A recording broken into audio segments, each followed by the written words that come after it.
The wedding of Julian Thorne and Tiffany St. Clair was meant to be the social event of the decade, a merger of billions, sealed with a diamond the size of a quail's egg. 600 guests sat in the humid heat of the Hamptons, waiting for the I-dos. But the most important person in that crowd wasn't the bride in her $50,000 Vera Wang gown.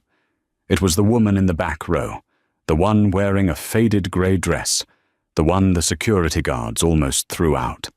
Everyone ignored her. They laughed at her worn-out shoes. They looked through her as if she were a ghost. But when Julian Thorne looked up from the altar, he didn't see his bride. He saw her. And when the billionaire groom leaned into the microphone and whispered her name, the silence that followed was louder than any scream. This is the story of the day the truth finally came out. The sun beat down mercilessly on the manicured lawns of the Thorne estate in Southampton. It was June 14th, a date that had been etched into the calendars of New York's elite for over a year. The air smelled of expensive lilies, salty ocean breeze, and the distinct metallic scent of old money. Guests arrived in a steady stream of Rolls-Royces and Bentleys, their tires crunching softly on the white gravel of the driveway. It was a sea of pastel silks, linen suits, and hats broad enough to block out the sun. Waiters in white tuxedo jackets moved like synchronized swimmers through the crowd, offering flutes of chilled Dom Perignon. Among this kaleidoscope of wealth and pretension, Natalie Vance stood out like a bruise. She stood near the back of the seating arrangement, under the shade of a weeping willow, trying to make herself as small as possible. She wasn't wearing silk or linen. She wore a simple, charcoal grey cotton dress that had seen better days. The hem was slightly frayed, and her shoes, sensible black flats, were scuffed at the toes. She clutched a small, worn leather handbag to her chest, as if it were a shield. "Can you believe the nerve?" The whisper came from a woman a few feet away. Natalie didn't need to look up to know who it was. It was Mrs. Gable, a socialite who had never worked a day in her life. She was speaking to her daughter, a girl who looked like a carbon copy of the bride, Tiffany. "Who let the help stand in the guest area?" The daughter giggled, snapping her gum. "She looks like she's here to clean the toilets, not witness a union of empires." "Don't look at her, darling," Mrs. Gable sniffed, adjusting her oversized sunglasses. "If you make eye contact, she might ask for a donation. It's gauche. Security really should have been tighter." Natalie heard every word. She felt the heat rise in her cheeks, not from the sun, but from a familiar, burning shame. She kept her eyes fixed on the white altar set up at the end of the aisle. She wasn't here to cause a scene. She wasn't here to beg. She was here because, 15 years ago, a boy with sad eyes had made her promise. "If I ever get married, Natalie, you have to be there. Promise me. Even if we hate each other, even if the world is falling apart, you have to be there to make sure I'm doing the right thing." She had promised.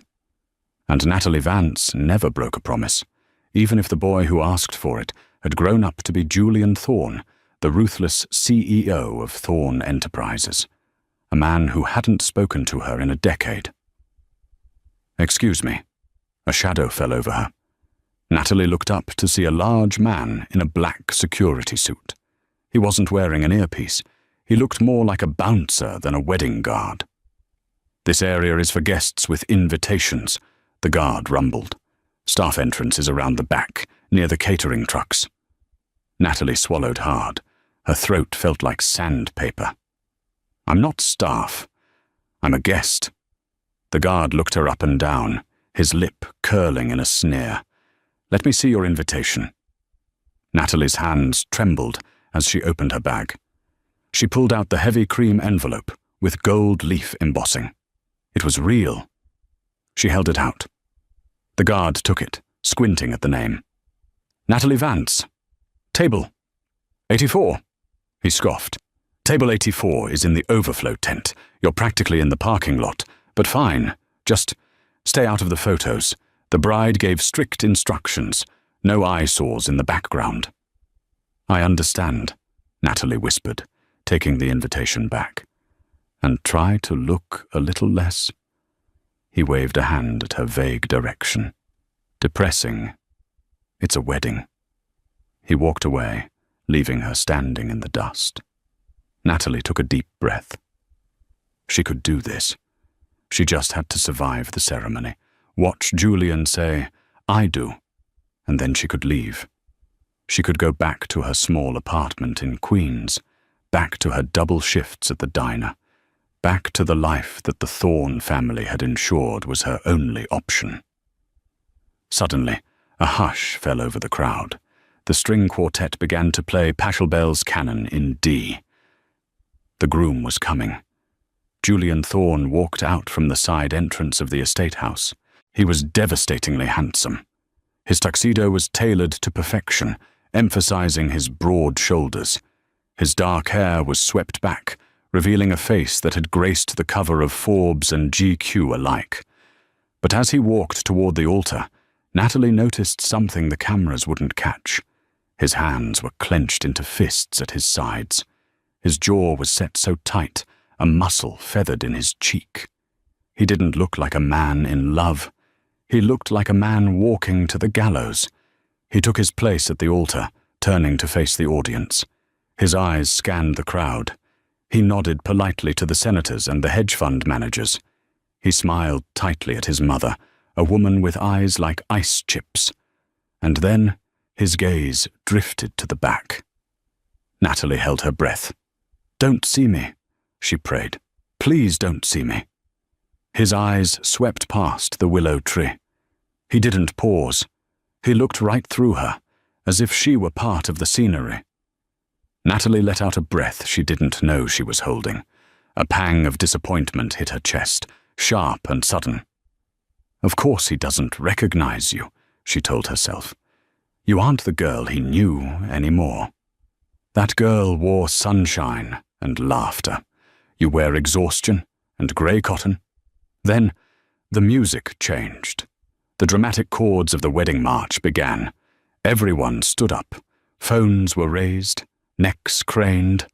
At the top of the aisle, framed by a massive arch of white roses, stood Tiffany St. Clair. She was undeniably beautiful.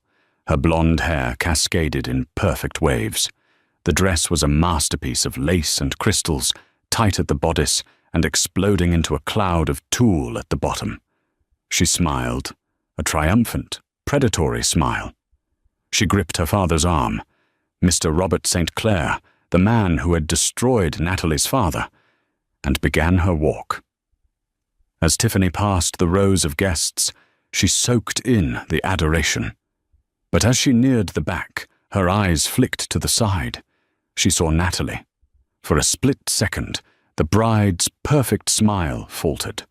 Her eyes narrowed into slits of pure malice. She mouthed something, too quick for anyone else to catch. But Natalie read the lips perfectly. "Get out." Natalie didn't move. She stood her ground, gripping her bag until her knuckles turned white. She would not leave. Not until the promise was kept. The ceremony was agonizingly long. The officiant, a bishop with a booming voice, spoke at length about the sanctity of marriage, the merging of two great families, and the divine destiny that had brought Julian and Tiffany together. Natalie felt nauseous. Destiny hadn't brought them together. Corporate greed had.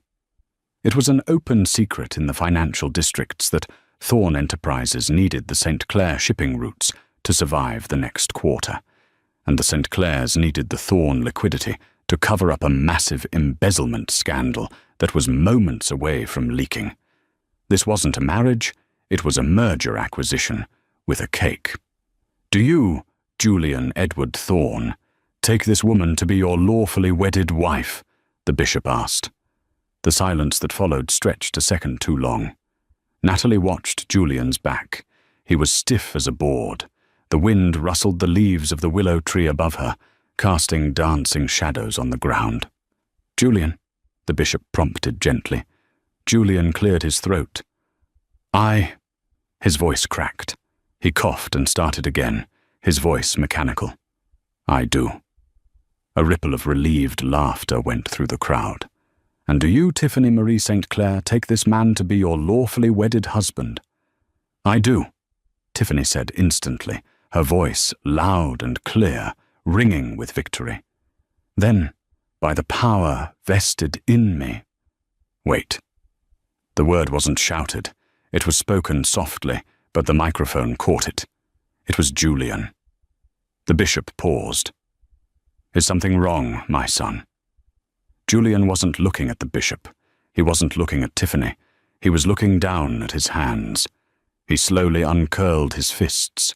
He took a deep breath, and for the first time that day, his shoulders dropped. The tension seemed to leave his body, replaced by a strange, calm resolve. "The ring," Julian said.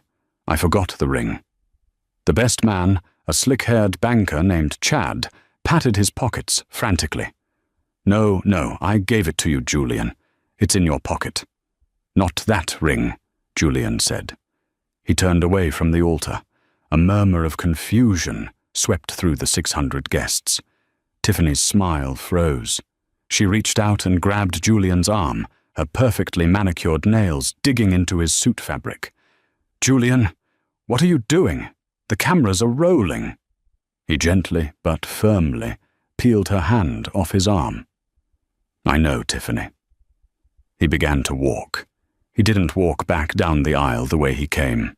He stepped off the raised platform and onto the grass. He walked past his mother, who looked as if she were about to faint. He walked past the senators and the CEOs. The crowd parted for him, confusion turning to shock. Where was he going? Natalie watched him coming. She froze. Her heart hammered against her ribs like a trapped bird. "He's leaving," she thought. "He's running away, and he's going to use the side exit near me." She stepped back, trying to hide behind the thick trunk of the willow tree. She didn't want him to see her like this, poor, broken, and pitiful. But Julian didn't head for the exit. He walked straight toward the willow tree. The silence in the garden was absolute. The only sound was the distant crash of waves and the frantic clicking of paparazzi cameras zooming in. Julian stopped 5 feet away from her. He looked different up close. He looked tired. There were fine lines around his eyes that the magazines photoshopped out. But his eyes, those piercing blue eyes, were exactly the same as they were when they were 12 years old, sitting on the dock of the lake, dreaming about the future. Natalie couldn't breathe. The security guard who had harassed her earlier stepped forward, hand on his belt. "Mr. Thorne, is this woman bothering you? I can remove her immediately." Julian didn't even look at the guard. He raised one hand, a silent command to stop. He took another step closer to Natalie. The scent of his cologne, sandalwood and rain, washed over her, instantly transporting her back to a lifetime ago. "You came," he said. His voice was hoarse. Natalie's lips trembled. "I promised." "I didn't think you would," he admitted. "After everything my family did to you. After everything I let happen. I didn't think you'd come." "I never break a promise, Julian," she whispered. Tiffany had abandoned the altar. She was storming down the aisle now, her heavy dress dragging on the grass, her face a mask of fury. "Julian, who is this? What is going on?" Julian ignored his bride. He reached into the inner pocket of his tuxedo jacket. He didn't pull out a diamond ring. He pulled out a small, tarnished silver locket. It was cheap, something you'd buy at a carnival. Natalie gasped. She involuntarily reached up to her neck, where the matching key used to hang before she had to sell it for food 2 years ago. "You kept it," she said, tears pricking her eyes. "Every day," Julian said. He stepped into a personal space. The entire wedding party was now watching in stunned horror. Tiffany had stopped 10 feet away, panting, her face red. "Julian!" Tiffany shrieked. "Get away from that! That beggar! She's ruining everything!" Julian turned to look at Tiffany. The look on his face was cold, detached, and final. "She isn't ruining anything, Tiffany. She's saving me." He turned back to Natalie. He leaned in close. The microphone clipped to his lapel was still on.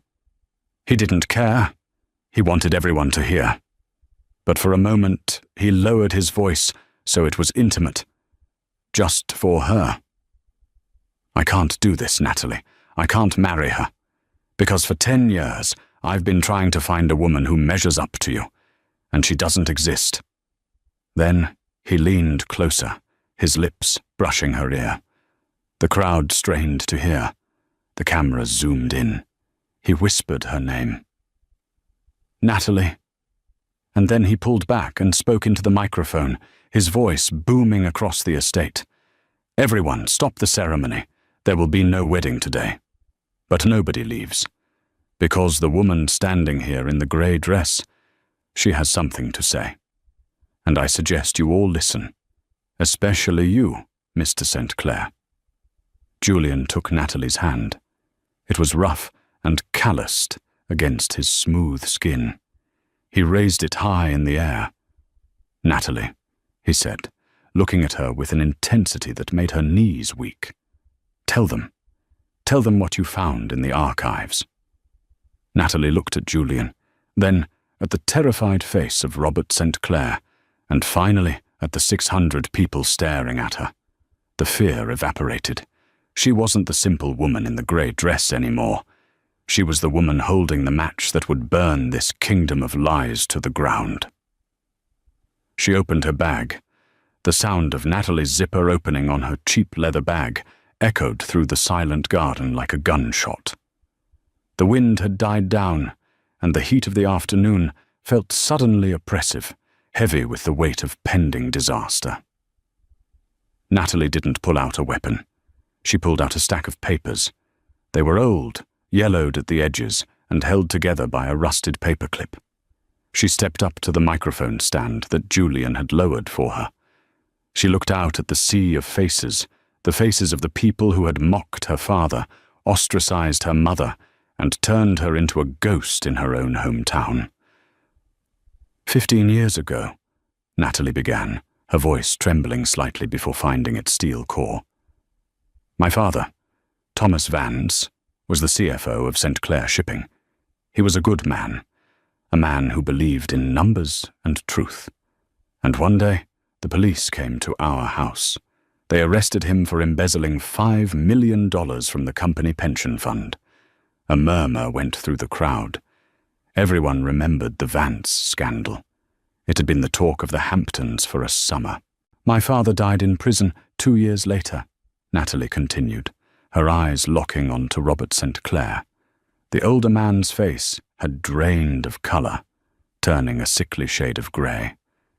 He died of a heart attack, labelled a thief and a liar. And because of the legal fees and the restitution, my mother and I lost everything. Our house, our savings, our name. I went from being Julian's classmate to being the girl who scrubbed floors to pay rent. "This is outrageous," Robert St. Clair bellowed, stepping forward. Veins bulged in his neck. "Security! Get this lunatic out of here! She's slandering me at my daughter's wedding!" 2 guards moved forward, but Julian stepped in front of Natalie. He didn't say a word. He just stared at the guards with a look so terrifyingly calm that they froze in their tracks. Julian Thorne was a man who could dismantle a company with a phone call. Nobody wanted to test him physically. "Let her finish, Robert," Julian said coldly. Natalie held up the top document. "This," she said, "is the original ledger from 2009, the one that was supposed to have been destroyed in the warehouse fire 3 days before my father's trial." Robert St. Clair gasped. The sound was audible over the speakers. "How? Where did you get that?" he stammered, abandoning his denial for shock. "You really should pay your storage unit fees, Mr. St. Clair," Natalie said, a dark satisfaction curling in her gut. "My job at the diner doesn't pay much, so I pick up shifts at the U-Store-Ity facility in Queens. Last month, a unit went up for auction because the owner stopped paying. I bought the contents for $50. Imagine my surprise when I found boxes marked Vance Trial." She flipped the page, holding it up for the cameras that were now broadcasting live to the internet. "My father didn't sign the transfer orders," Natalie declared, her voice rising. "You did. You practiced his signature. I have a notebook here, found in the same box, where you practiced writing Thomas Vance over 100 times. And on the final page, a note to yourself. Transfer complete. Vance takes the fall on Monday." The crowd erupted. It wasn't polite murmuring anymore. It was chaos. People were standing on chairs to get a better look. Phones were flashing. The live stream chat rooms were exploding. Tiffany St. Clair looked from Natalie to her father, her beautiful face twisting into a mask of horror. "Daddy, is this true? Tell them it's a lie." Robert St. Clair was shaking. He looked at the exit, then at Julian. "Julian, please, this is a misunderstanding. Business is complicated. We can discuss this in private. Think of the merger. Think of the stock price." Julian laughed. It was a dry, humorless sound. "The merger?" He reached into his own jacket and pulled out his phone. He tapped the screen and held it up to the microphone. "I just sent an email to the board of directors," Julian announced. "The merger is dead, and I've instructed my legal team to turn over all evidence Natalie has provided to the FBI. The agents are already at the front gate." You traitor!" Tiffany screamed. She lunged at Julian, swinging her bouquet of white orchids like a club. "I was going to be the Queen of New York. You promised me." Julian caught her wrist easily. He looked at her with pity, not anger. "I promised to marry the woman I loved, Tiffany. I never loved you. I was doing what I thought I had to do to save my family's legacy. But Natalie reminded me that a legacy built on lies isn't worth saving." He let go of her hand, and Tiffany collapsed onto the grass, sobbing into her $50,000 dress. But the drama wasn't over. "You think you're so righteous, Julian?" The voice came from the front row. It was sharp, icy, and commanding. Victoria Thorne, Julian's mother, stood up. She smoothed the front of her emerald green silk dress. She didn't look at Natalie. She looked at her son with a disappointment that was colder than the grave. "You foolish boy," Victoria said, walking toward the altar. "You think destroying the St. Clairs washes your hands clean? Who do you think told Robert how to frame Thomas Vance in the first place?" The silence that fell over the Thorne estate was different this time. It wasn't the silence of anticipation or shock.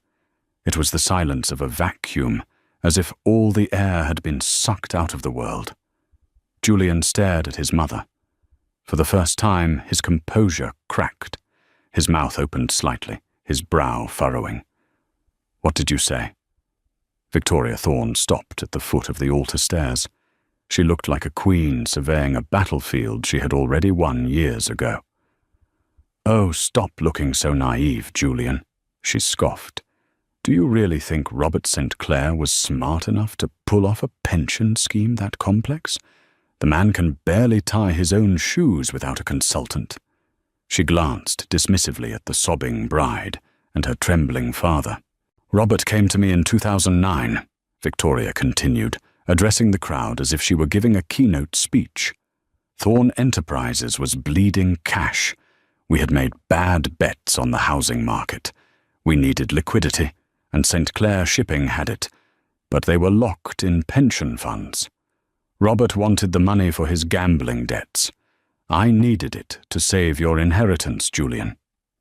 Natalie felt a chill run down her spine that had nothing to do with the wind.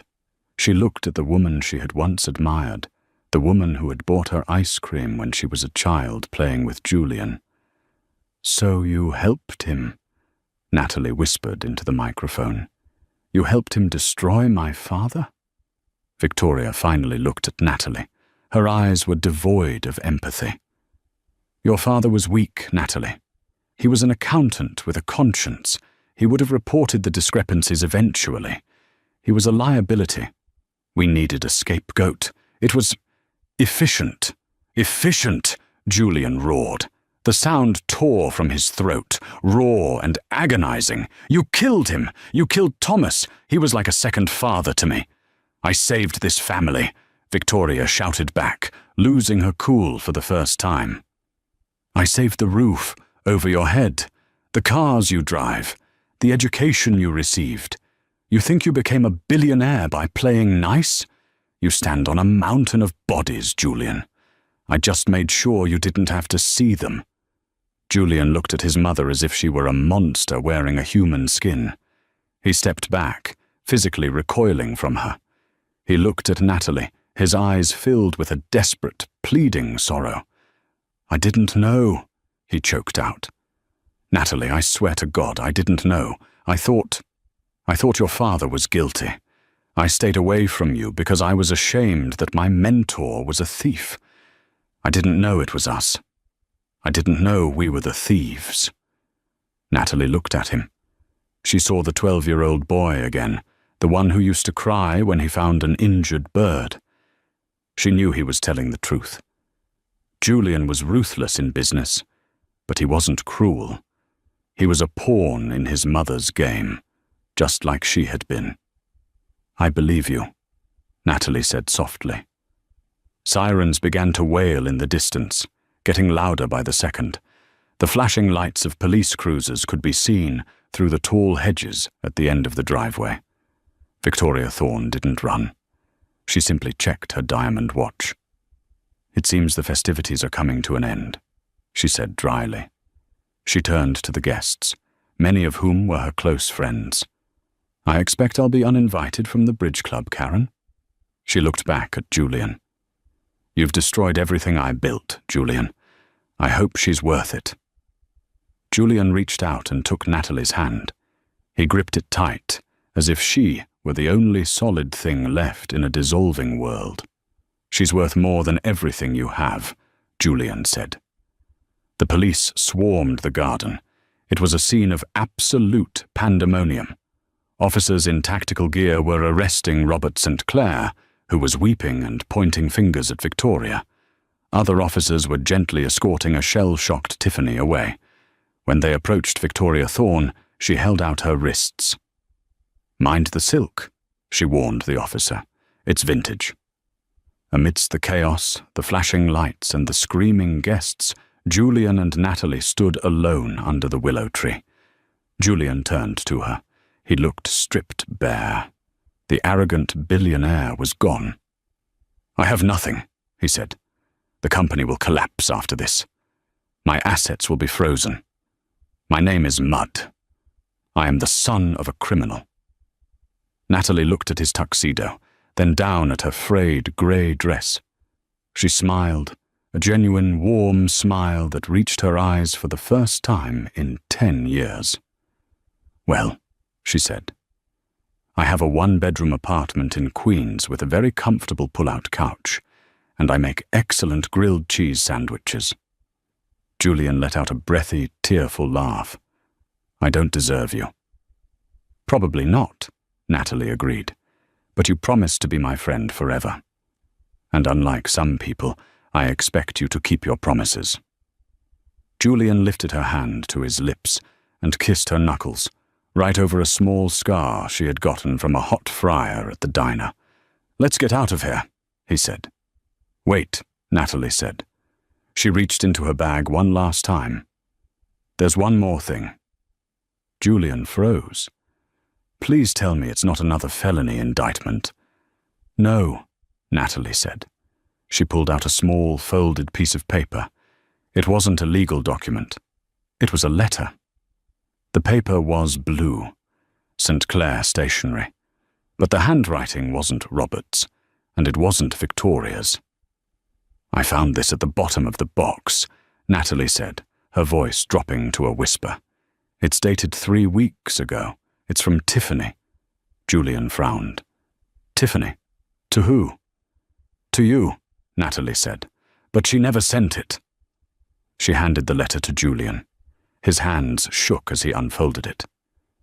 "Julian, I know you don't love me. I know you're only doing this for the merger. But you need to know something before we say I do. I'm pregnant, and it's not yours." Julian stared at the paper. The world, which had already turned upside down, seemed to spin off its axis entirely. She was trapping me, Julian realized, horror dawning on him. If the merger failed, she was going to use the baby to claim the Thorne estate anyway. "It gets worse," Natalie said. "Read the bottom." Julian looked at the postscript. "I don't know what to do. Chad says we should keep it, that once we're married, you'll never know. But I'm scared." "Chad?" Julian whispered. He looked around the chaotic garden. "My best man." He looked toward the drink station. Chad, the slick banker who had patted his pockets for the ring earlier, was currently trying to sneak away through the catering tent. "He knew," Julian said, his voice hardening again. "He knew everything. The fraud, the baby. He was playing me the whole time." "Everyone was playing you, Julian," Natalie said gently. "Everyone, except the people they made you leave behind." Julian crumpled the note in his fist. He looked at Natalie, and the look in his eyes changed. The sadness was replaced by a fierce determination. "They took 15 years from us," he said. "They took your father. They took my integrity. I'm not letting them take one more second." He grabbed Natalie's hand. "Run." "What? Run with me?" Julian said, a wild grin breaking onto his face. "The press is blocking the driveway. The police are blocking the gates. But I know a way out. Do you remember the old service tunnel under the wine cellar? The one we used to sneak into the kitchen for midnight snacks?" Natalie laughed. "You fit in that tunnel when you were 12. You're 6'2" now." "We'll make it fit," Julian said. "Or we'll die trying. Better than staying here." Natalie looked at the chaos behind them, the ruined wedding, the arrested parents, the screaming bride. Then she looked at Julian. "Okay," she said. They kicked off their shoes, her cheap flats, his Italian leather Oxfords, and they ran. Hand in hand, they sprinted across the perfect lawn, dodging police officers and cameramen, heading for the basement doors of the estate, laughing like children, leaving the ruins of their old lives behind them. But as they disappeared into the darkness of the cellar, neither of them noticed the figure standing on the balcony of the guest house, watching them through a pair of high-powered binoculars. A figure who wasn't in handcuffs, a figure who had just made a phone call. "Target is on the move," the figure whispered. "Execute Plan B." The tunnel smelled of damp earth, vintage wine and rotting wood. It was narrow, lined with cobwebs that clung to Julian's tuxedo and Natalie's hair like sticky ghosts. "I can't believe this is still here," Natalie panted, her hand gripping Julian's tightly. The only light came from the flashlight function on Julian's phone, casting erratic, dancing beams on the mouldy brick walls. "I used to hide down here when my parents fought," Julian admitted, his voice echoing in the cramped space. "I thought it was my secret kingdom.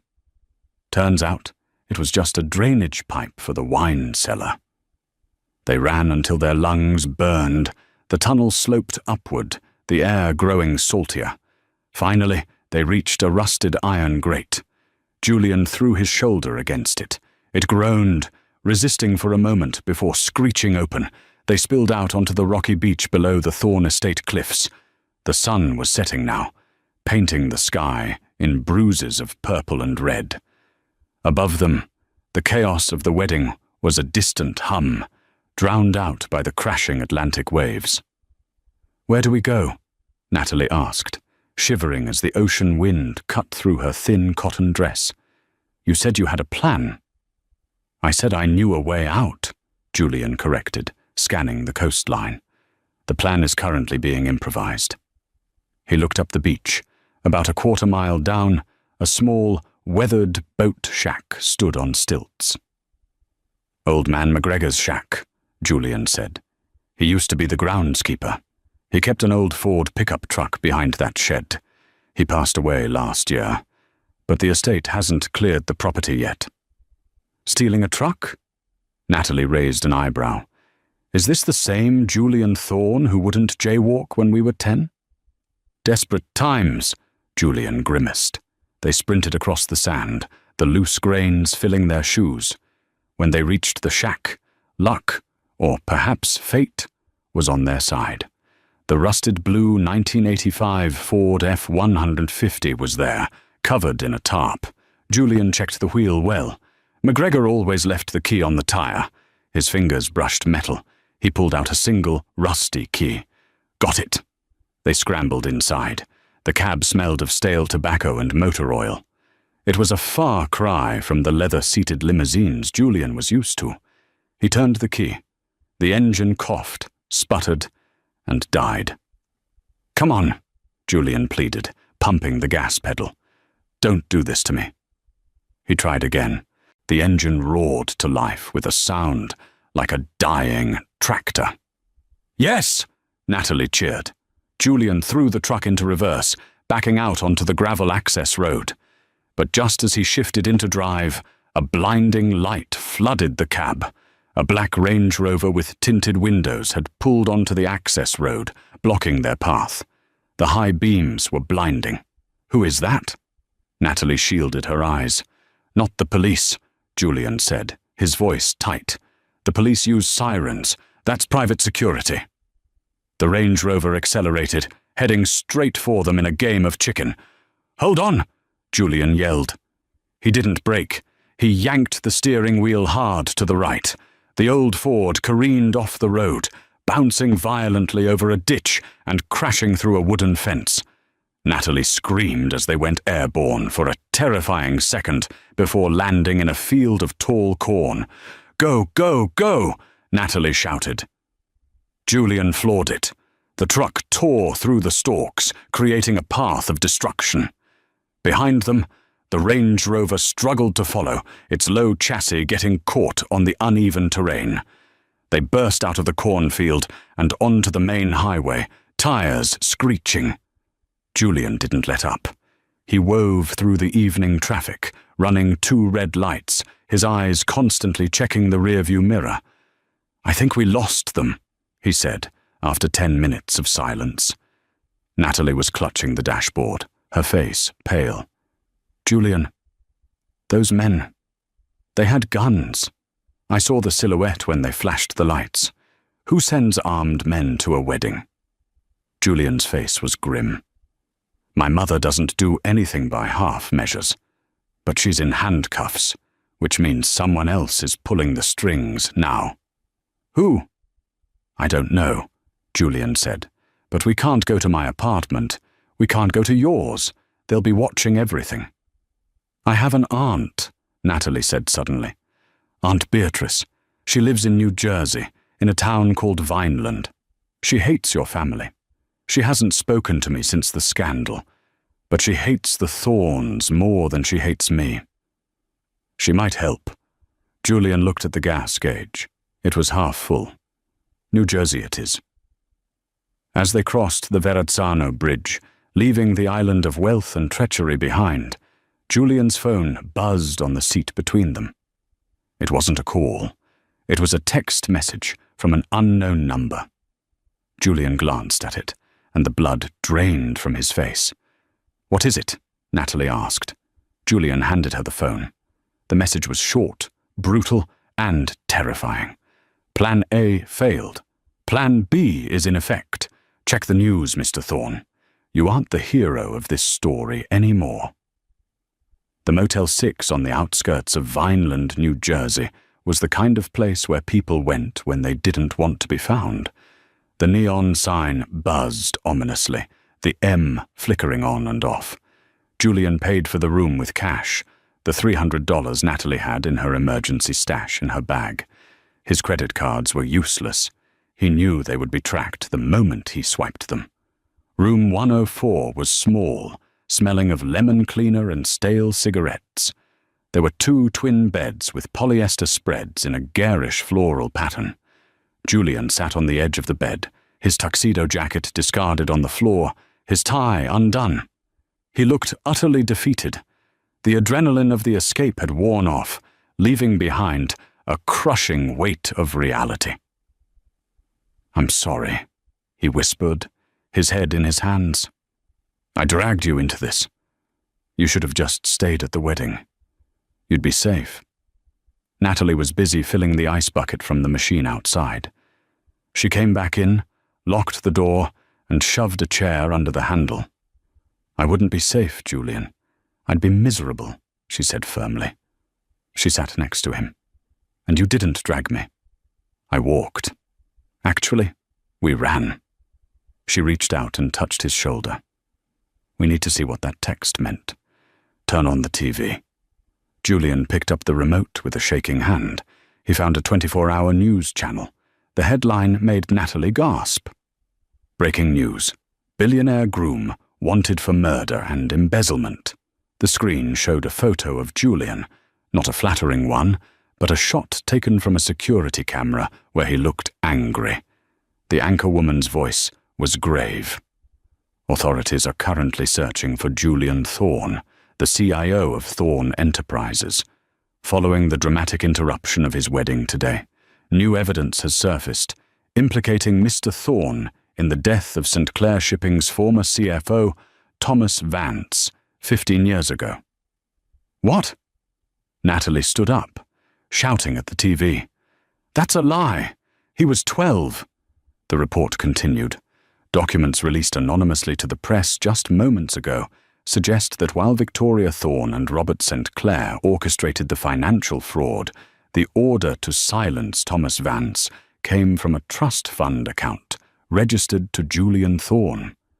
Furthermore, Mr. Thorne is accused of siphoning $50 million from the company accounts into an offshore shell corporation in the Cayman Islands earlier this morning. Julian stared at the screen, his mouth open in horror. I didn't move any money. I don't even have access to those accounts without board approval." "They're framing you," Natalie realized. "That's plan B. They knew you might get cold feet. They knew you might expose them. So they set up a contingency. If the merger fails, you take the fall for everything. Your mother, she threw you to the wolves." "No," Julian said, his eyes narrowing. "My mother is evil, but she's possessive. She wouldn't frame me. She wants me to run the empire, not rot in jail. This isn't her." "Then who?" Julian stood up and paced the small room. "Who has access to the trust codes? Who has the authority to move $50 million in a morning? Who benefits if I'm out of the way?" He stopped. He looked at Natalie, a realization dawning on him that was colder than ice. "The lawyer," he said. "Grant Sterling." "The family fixer?" Natalie asked. "The one you said handles the messy stuff?" "He's not just the fixer," Julian said, his mind racing. "He's the executor of the estate. If I go to prison, and my mother goes to prison, control of Thorne Enterprises falls to a court-appointed trustee until the litigation is settled. And guess who the designated trustee is in the corporate bylaws?" "Sterling," Natalie whispered. "He gets control of billions," Julian said. "He's been playing all of us. He probably encouraged my mother to do the fraud years ago. He probably helped Robert cook the books. He's been waiting for us to destroy each other so he could walk in and take the crown. It was a perfect trap. Julian was now a fugitive, hated by the public, hunted by the police, and framed by a man who knew every secret the family had. "We have to go to the police," Natalie said. "We have to tell them it's Sterling." "With what proof?" Julian countered bitterly. "The documents I exposed at the wedding implicate my mother and Robert. The documents Sterling leaked implicate me. It's his word against a fugitive's, and he has $50 million to buy the best legal defense in the world. I have—" He checked his pockets. $17 and a stolen truck. The room fell silent. The hum of the vending machine outside seemed deafening. "We don't need money," Natalie said slowly. "We need the one thing Sterling doesn't know we have." "What's that?" "We know where the bodies are buried," Natalie said. "Figuratively. You said Sterling handles the messy stuff. That means he keeps records. Men like that always keep insurance." "His archives," Julian said.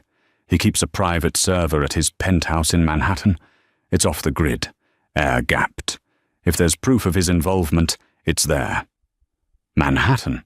Natalie looked at the news ticker, which was showing police roadblocks on the George Washington Bridge. "Going back into the city is suicide, Julian. Every cop in New York is looking for you." "Then we don't go as Julian Thorne and Natalie Vance," Julian said, a spark of his old confidence returning. "We need disguises.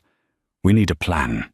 And we need to break into the most secure penthouse in the Upper East Side." Natalie looked at him. She saw the fear in his eyes, but she also saw the boy she had loved for 15 years.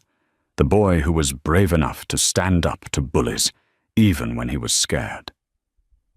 "Okay," she said. "But first, we need to do something about your hair. You look too much like a billionaire." She went to the bathroom and came back with a pair of cheap nail scissors she had found in her bag. "I'm going to cut it," she said. "And we're going to dye it with—" She looked around. "Hydrogen peroxide from the first aid kit." Julian sat on the chair. "Do your worst." As Natalie began to snip away the perfectly styled locks of the former CEO, Julian's phone rang again. It wasn't a text this time. It was a call, ID blocked. Julian held up a hand. He answered it on speaker. "Hello? Mr. Thorne?" A smooth, cultured voice purred. It was Grant Sterling. "I see you made it to New Jersey. Vineland is lovely this time of year." Julian froze. "How did you know?" "I know everything, Julian. I'm tracking the GPS on the burner phone Natalie bought 3 years ago." "Did you really think I wouldn't have tabs on the girl who could ruin everything?" Natalie covered her mouth. "What do you want, Grant?" Julian snarled. "I want you to surrender," Sterling said calmly. "Walk into the nearest police station, confess to the embezzlement, take the fall. Do that, and I'll make sure you get a light sentence, minimum security, tennis courts.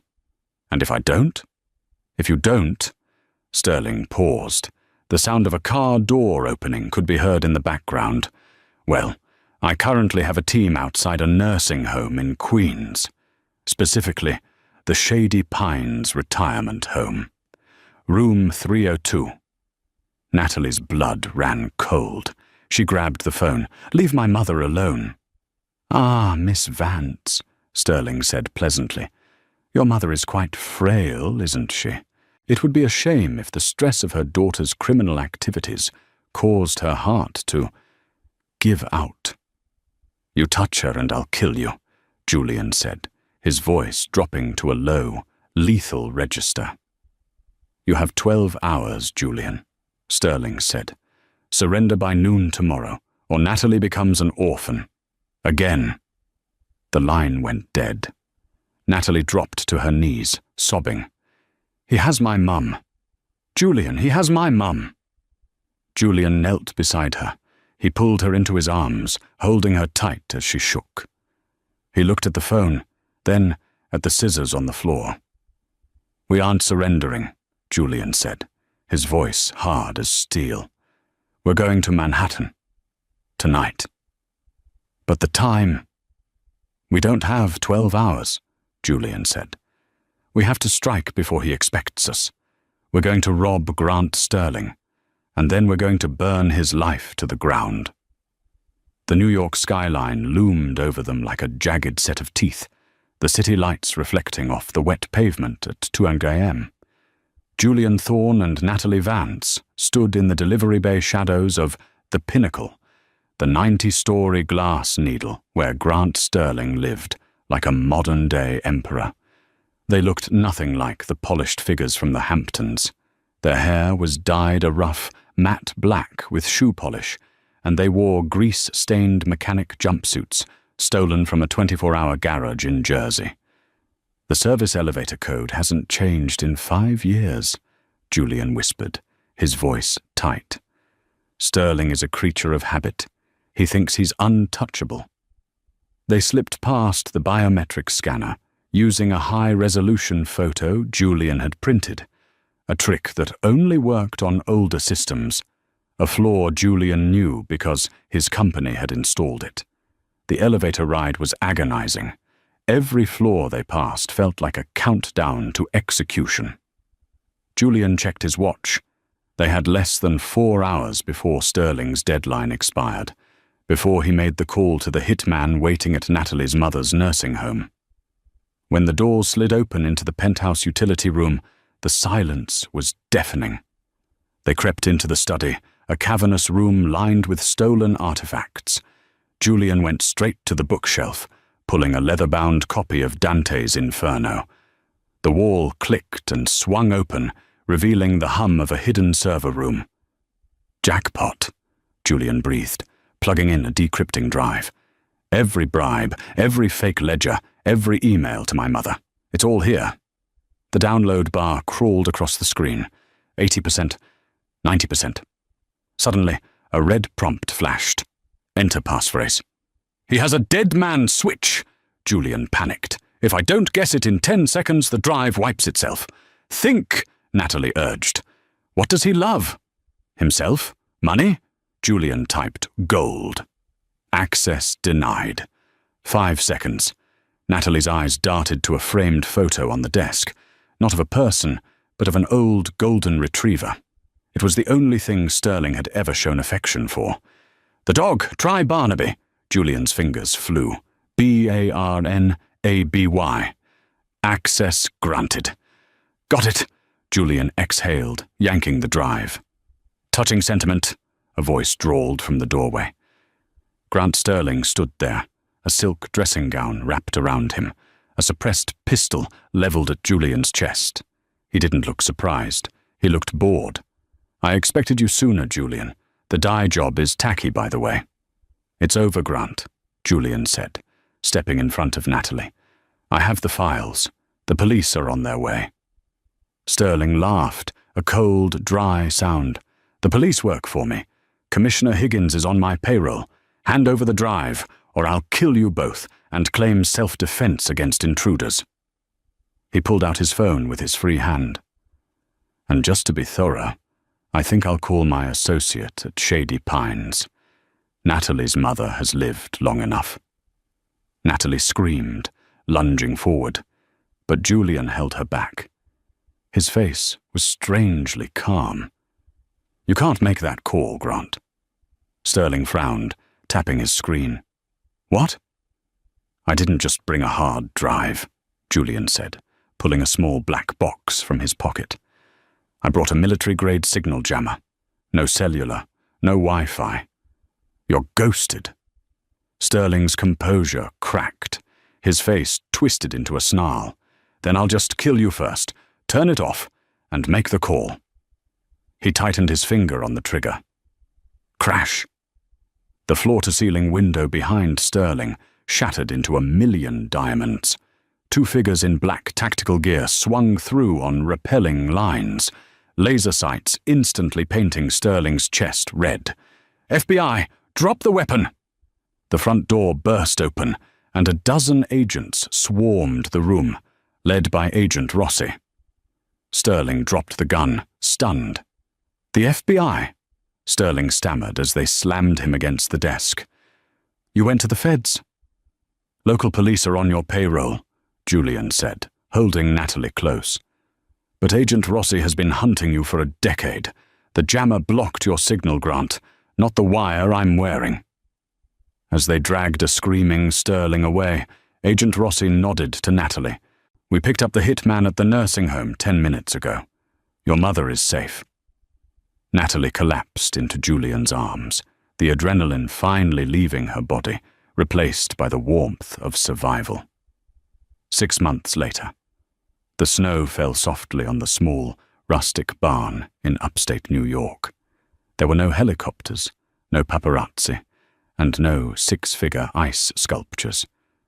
Julian stood at the altar, but he wasn't the stiff, miserable billionaire from the Hamptons.